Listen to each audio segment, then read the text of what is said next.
We're with a dude who has a really cool name, Massimo. Hey, how are you? I'm doing well. How are you doing?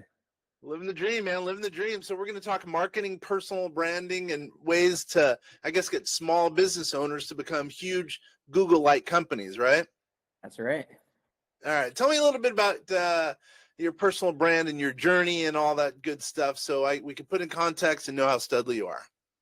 Yeah, no, I mean, it all started back. I started a marketing company back in 2019, and it was really based off of the idea that, you can utilize Instagram to grow your business, get more leads, get more clients, and really just build a brand around yourself.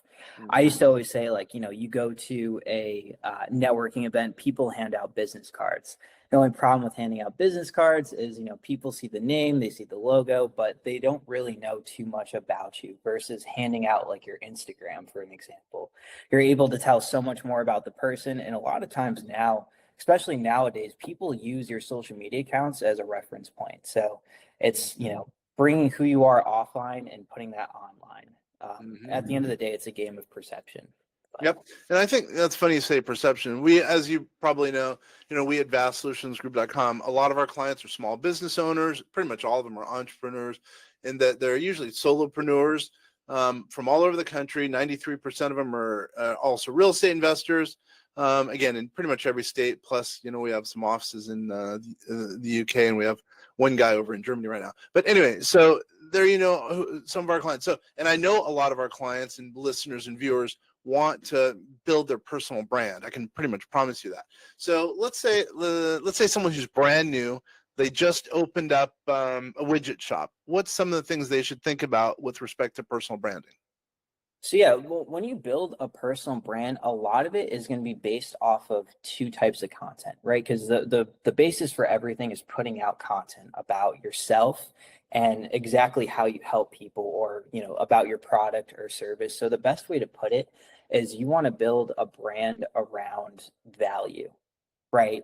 So in the case of a widget shop, or even just a small business owner that provides a service, right? You want to give value. So instead of promote your product or service, you want to give value to maybe how the product helps people, maybe answering common questions that many people would have, and really just building a brand around those things. Because at the end of the day, you can start a business page on Instagram, you can start a business page on social media, but at the end of the day, people go on social media to keep up with other people. So as much as you're also, providing value, you also want to create content around yourself, because at every company, there's always someone behind it. There's a face. So it's showcasing those things. And even as an entrepreneur, other entrepreneurs will resonate with you if you show what the day-to-day looks like, if you show your accolades and people that you're connecting with and building relationships with. Those are all things that people want to, see and keep up with. Yeah, I get it. So then, and I think your company is called Tan Social, if I remember correctly. So what are you doing to get that name out there, as far as, because no, let's back up, because sometimes it's the question of me personally or my company. It looks like Tan Social. I looked at the website, looked at a couple social media elements, and it looks like you're getting the company out there and you're kind of behind the curtain, if you will. So why are you going down that road versus pushing yourself? So actually, it's actually quite opposite. So a lot of the sales and marketing is all ran through my personal brand. So if you were to do your due diligence on like our website and like, kind of some of our history with like the company, like you'll find some things, but at the forefront of it all, I'm probably going to be the most omnipresent. So like we don't spend money on any advertising or anything like that, because all I do all day is other dentists and just build relationships, build referral sources, go on stage, go to events, and just network. And everything leads back to me, which then leads back to the company. But I didn't see I don't even know if I saw your name on the website. Maybe it did, but it was. I guess what I'm saying is, how some dudes, like, they're out there pushing, like whatever. Yep. Tony Robbins, he pushes himself. He doesn't care about his company, if you will. You know what I mean? That's what I guess I'm looking at that as an analogy for my point. Gotcha. Yeah, no, I mean, it's all predicated around the basis of building a personal brand rather than building up the company brand. So like a Mm-hmm. lot of like people will know my name more than they'll know Tan Social, if that makes sense. I So they're understand. kind of like separate, they're together, but at the same time, like people will know Tan Social, they'll know me. I understand. I understand. So what you're saying is, as an example, um, uh, look, so we have about 2,000 real estate agents. So what you're saying is it makes sense for them to be out there, have their face out there versus the company for which they work, or even their own little company. You know what I mean? Yeah, I get you. I get it. I'm going to throw this out. Let's play a little good cop, bad cop. So I was talking to a dude, actually, he was a lawyer about 20 something years ago. We just after I joined this company. And basically what he was saying is, nah, don't use your personal brand. By the way, he's a lawyer. I know they're restrictive. Let's remember that. Yeah. Don't use personal brand because you just never know what's going to happen with you personally versus your company. Your company is always going to be there. That was his position. What are your thoughts there? Yeah, so the way I always like to approach this is like you always want to lead with your personal brand because at the end of the day, whether you have one company, whether you decide to go into a completely different industry, one thing that will always stay with you is your credibility and your brand. See, if you just if you spend all your time building up, a company page or like a company social media page, people will only know that. Yep. Versus if you build up your personal brand, you can go in so many different directions. I'll tell you, I started out helping business owners and then I ended up niching down into dentistry. But I brought that credibility with me over the years because instead of building up a company name and a company brand, I ended up building a brand around myself. Mm-hmm. I get it. I So, totally get it. Yeah, that makes sense. So, by the way, I should also let the listeners and viewers know we're going to be talking about, in about 15 more minutes, we're going to be talking about personal branding. My name is Kenneth French. I'm with vastsolutionsgroup.com. We're talking here, the Vast Voice, telling business secrets to entrepreneurs. So let's go into a little dentistry because we used to market a lot to dentistry. We used to have a lot of dentist clients back in the day. Now we've kind of shifted a little bit more and taken on some media clients and also some real estate investors. So why dentists? Like, was that an interesting market? Should other people niche down, as you said, as an example, in their personal branding?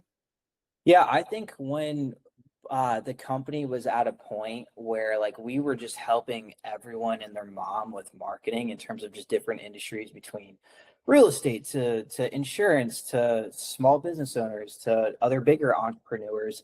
And we just kind of decided, okay, like where can we kind of put our roots down and become, kind of the most known? Because at the end of the day, like when you're doing marketing for so many different industries, you almost have to learn what works in each industry, the language, the offers, the products, the services, everything like that. So we decided, okay, like we had a couple of, dental clients that got some really, really good results from just the little things that we did. So we're like, okay, like why don't we double down on this? Another reason too, what's cool about dentists is they all know each other. Yeah. They're all friends, they're all mutually connected somehow. You tend to find out it's such a small world between the continued education, between them going to school together, between them being in groups. So for us it was kind of like a power play of like, okay, if we can get like 3 to 5 people to just like completely blow up and use them as reference points, I can go to any other dentist and be like, hey, look what we did for this dentist and look what we did for all their friends. And for us that was kind of like our, I guess, organic marketing strategy where it's like, okay, like let me also as well, like a lot of these dentists and dental practices, like they all have consultants, they all have, coaches, they all have someone that runs their books. What if instead of going directly to dentists, what if we went to those people, build a strategic partnership, and then influence their clients to then come to us? That, And so that's where we found a lot of success in it. And yeah. That I totally hear you there. That's cool actually, because some people say don't niche down, some people do, but in your circumstance it worked. But at the same time, it sounds like you're branching out at least a little bit into some other industries as well. And why now? I just, I love testing. That's the whole reason I got into marketing, and really all marketing is testing. So, yeah, no, it's just a matter of testing. I like to test different things. I like to do, out of pocket crazy stuff with, ads, ad creatives just to see what works. Cause those are the things that will really make the biggest difference rather than cookie cutter marketing. So I like to go to different industries, test, find people that are crazy enough to test my ideas and, kind of run with it. So Yeah, I totally get that. So do you testing? I didn't realize until just recently how big of a deal testing was. Because I mean, if something's working for you, you never know. Some people think, I'm going to test this thing, and if it ain't broke, why do it? But then again, who knows? Maybe you can, instead of making $1, you can make $2 per widget based on your marketing or something like that. You just never know. I think it makes a lot of sense to test things much more than I ever expected. yeah. Oh, go ahead. No, I was gonna say, yeah, that's really like what marketing is. It's a big game of testing. Like with any big ad campaigns I've ever run, it's been, the first, 90 days, like this is our test flight. This is where we're gonna test the audiences, we're gonna test the different ad creatives, and we're gonna see what the landscape looks like, what the feedback is. Because although you could go to these marketing companies and they could tell you, oh, I could get you this amount of leads, I could get you this many clients, and blah blah blah. Like no one really knows until they actually do it. That is so totally. It's just a big game of testing at the end of the day. It really is. I know. So then, all right. So do you do websites and website design or no? No. More specifically, where we really help people is creating high quality and engaging content to then further build a person's social presence and then run ads. The biggest success that I found with, just gaining a lot of dentists and gaining like a big audience.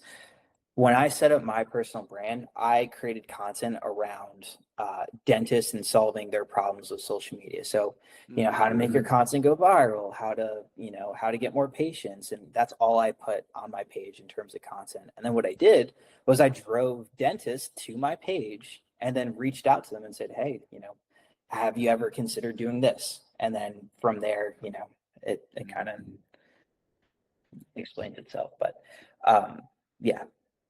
All right, give me an example, like where it's totally worked out. You brought, there was a starving dentist. All of a sudden, you brought in all the billions of dollars, and all of a sudden he's a billionaire. So, give me an example, one case study, if you will, so we could put it in perspective for some of the viewers and listeners out there. Yeah, so this wonderful woman we started working with about 2 years ago. Her name's Dr. Daniela Eversgerd. So she came to me because she wanted to become the known dentist in her area for, cosmetic procedures, which is like, the veneers, the higher ticket procedures. And the biggest thing that we did with her was we created content around these, these higher ticket cases like veneers. So, what are some common questions about veneers? What type of people would get veneers? And we just started creating all this content.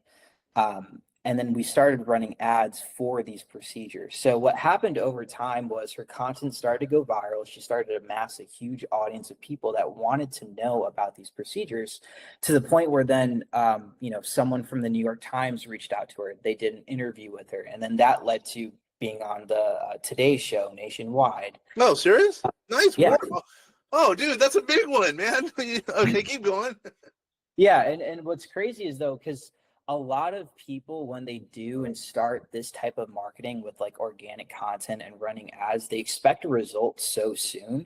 But when you're building a personal brand and you're putting content out there, you're doing it for the long-term effect of branding. So the first maybe year that we worked with her, she got some patients, she got some, cases, but she wasn't really like blowing up. And it wasn't until the second year where her content randomly just started to go viral and started to amass a huge amount of views and people just inquiring and whatnot. And eventually it took, and just kind of how we spoke before, it took one person to reach out to her and say, oh my God, like I love this content, like can I interview you? And then once you get that, from there it kind of just, opportunities just flood in. But the basis of it all was she was omnipresent, and she was putting out content, not so much promoting herself and her services, but adding value, talking about these common issues and misconceptions and debunking myths and just giving value to people. Because at the end of the day, like you have to give a reason for someone to follow you. And so that's exactly what she did. It's funny, like I'll tell you my journey as far as social media goes. For years, I did not want to go above. This is going to be weird. I'm a weird guy, by the way, Massimo. I did not want to go above 100 friends on Facebook. Well, I don't know why. I was not social. That's just not my gig. And then all Yeah. of a sudden, just before COVID, I'm like, well, wait a minute. I'm going to be passing off this company to some younger kid. They're going to want to do social media. They're going to want to have systems. So I said, okay, we're going to start doing content. We're going to start, being out there as far as social media goes. And it totally has expanded our business. Now it's amazing that now looking back, like I was a complete idiot and not doing any marketing. It's the only way to go. But I would say the biggest thing that I have seen where there's been value based on social media, et cetera, is by producing content on a daily basis for whatever it is. And I think it's really, really important. And then who knows, just maybe you're going to have a pop, and who knows, maybe you're going to be on the Today Show as a result. But I think, to me, that's really, really important, is just to get the content out there and be consistent. And I think with someone like you have a higher likelihood of making sure someone's doing content every day, but also making sure that someone could do a little bit better in their content, therefore have that much better of an opportunity of being seen and then popping as far as going, viral or whatever. I mean, I honestly, I got it down to a T in terms of making value-driven content go viral. Just to give you like a little context to it, I mean, all it really takes is, you got to make videos that are under 30 seconds, and you have to have three things. You need to have a clear hook, something. A lot of times I like to say, use an if-then statement. If you're someone that's wondering blah, blah, blah, then blah, blah, blah. Then you address some type of pain point, right? And then you go into the takeaway. I'd say that's the biggest thing, is the takeaway. I'm sure you know who Alex Hormozy and people of that nature are. So what was very interesting with Alex Hormozy and his come up to, going viral, was a lot of his content was just straight, direct, just value, where you can watch one of his videos and take, some type of action step afterwards that will produce a result. So it's a very similar concept with the information that you're putting out there in terms of content. You just need to deliver it in a certain way. So when you plug it into a formula like that, because one thing you should never do, you shouldn't record videos that are 2 minutes long. You shouldn't introduce yourself and, waste the first 4 seconds, because the first 4 seconds are probably the most important part. That's going to be the make it or break it from people watching the whole video. And how the algorithm works now is it's based on watch time. So if you make a 1 minute long video and people only watch 10 seconds of that video, you don't have a lot of watch time. Instagram isn't going to push it out to people. Now, if you make a 20-second video and people watch 10 seconds of it, you have more than 50% retention rate. So Instagram's going to put that out there as, okay, people are enjoying engaging with this content. We're going to show it to more people. Yeah, sorry, keep going. That's huge what you just said. No, yeah, and above all that, I mean, the biggest thing too is like, use your social media as kind of like a blueprint. Like when you go to make content, I always say you want to make batch content. So you don't want to spend a whole lot of time like each week, oh, what am I going to make tomorrow for a piece of content? Like what I would do is I would take one day out of the month, break down your services or whatever you can really add value or speak on, and break those into subtopics, like, 3 things you should consider before doing this. Here's how to solve this problem. Here's a solution for this. And you make a bunch of these topics. You spend one day to record it all, and then you release it, I'd say about 3 to 4 times a week. And what you'll see is after a month or two, you'll get to see, how good that these videos do, because you'll look at the feedback. You'll look at how much likes you got, how much comments, how many views. And this will be your roadmap to what type of content you need to start making. Because if you know that, okay, if I did a video about, how to make content go viral, and that video got, 10,000 views versus my other videos talking about running ads that only got 500 views. Okay, now I know the next batch of content I make is going to be strictly on, making viral content. Right. And so you use that as a guideline. And what you'll start to see is like over time, even if you have one video that goes viral, that will literally bring a whole entire audience and more eyes on all the rest of your videos. So now over time, all these other videos are starting to go viral, and then it's just this chain reaction that keeps climbing and climbing and climbing. So, yeah, that totally makes sense, because all you need is it's like a snowball. It just grows. So, all right, how does someone get a hold of you? I mean, I usually Instagram. That's where I'm most present. That's where most people find me, and that's where I do a lot of my business is Instagram. Which is, what's your Instagram handle? It's just my name. It's MASSIMO_DIDOMENICO.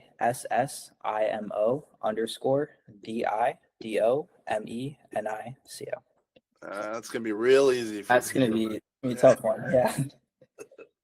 All right. So what's one thing we've talked about or have not talked about that you think the viewers and listeners out there should see or hear that can add value to them? Again, let's assume they're a small business owner, dentist, real estate agent, and they want to take it to the next level. What do you suggest?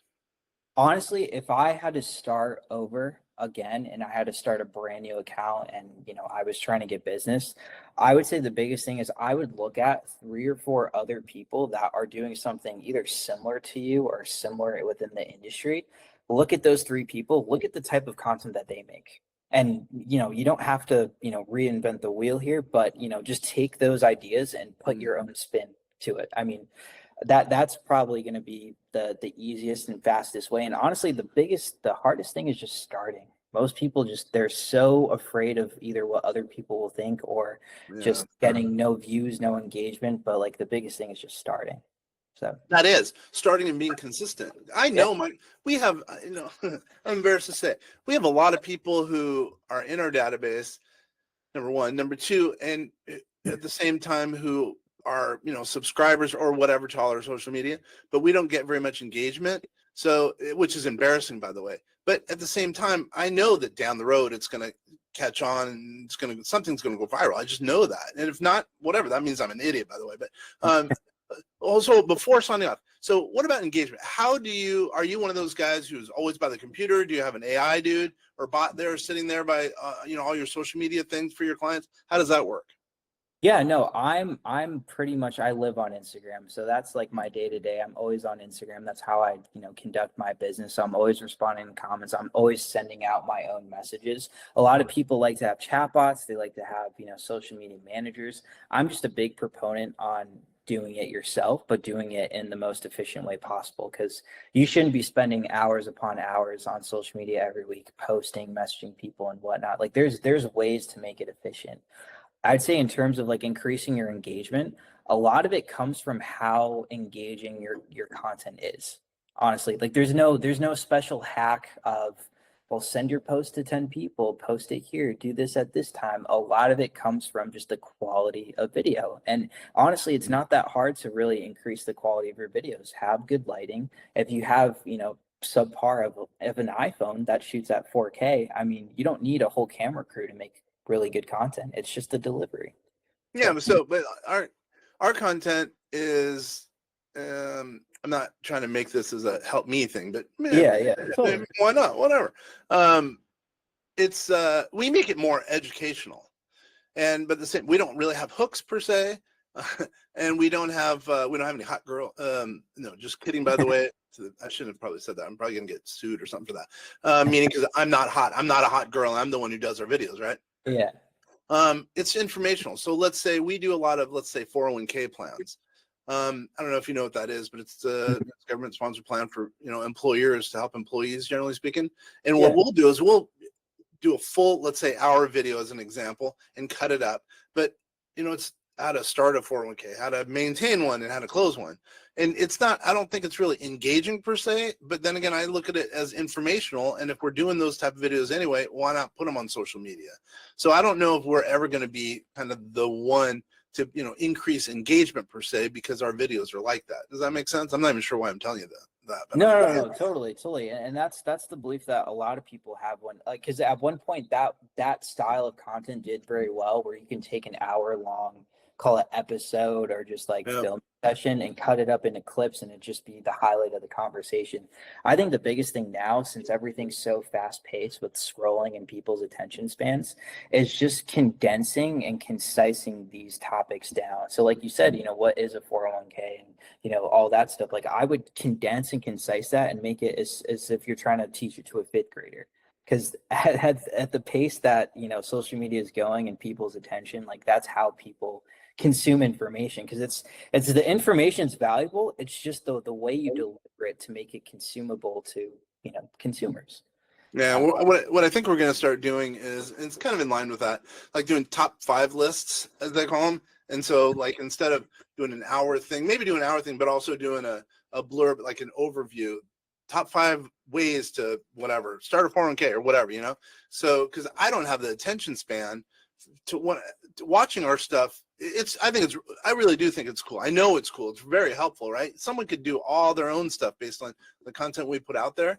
But at the same time, I have a short attention span, really short attention span. So like sitting and watching a full, 15-minute video even is a lot of work for me. You know what I mean? Yeah, no, that's how it is now. People don't stay on a video for more than, 10, 20 seconds on average. So Yeah, it's crazy. I know. you Even have like, TikTok's too long for me.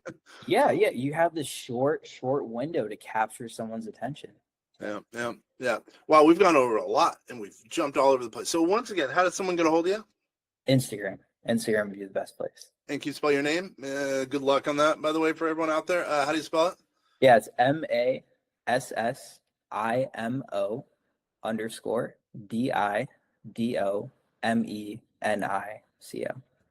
And you're guaranteed to make you are guaranteeing the next Google from someone who's a small-time dentist, right?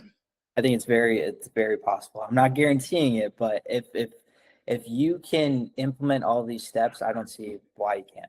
I like it. Yeah, that's a good story. That dentist you were talking about, doing the veneers, etc. That's a pretty good story. I like that. Thank you. I appreciate that. All right, guys. Hey, this is Kenneth French. Obviously, I work for VastSolutionsGroup.com. I'm with Vast Voice, telling business secrets to entrepreneurs. So glad you guys have spent the time. Hopefully, in some way, you picked up something that can help enhance your business and make you into the next Google or whatever. Anyway, thanks, guys.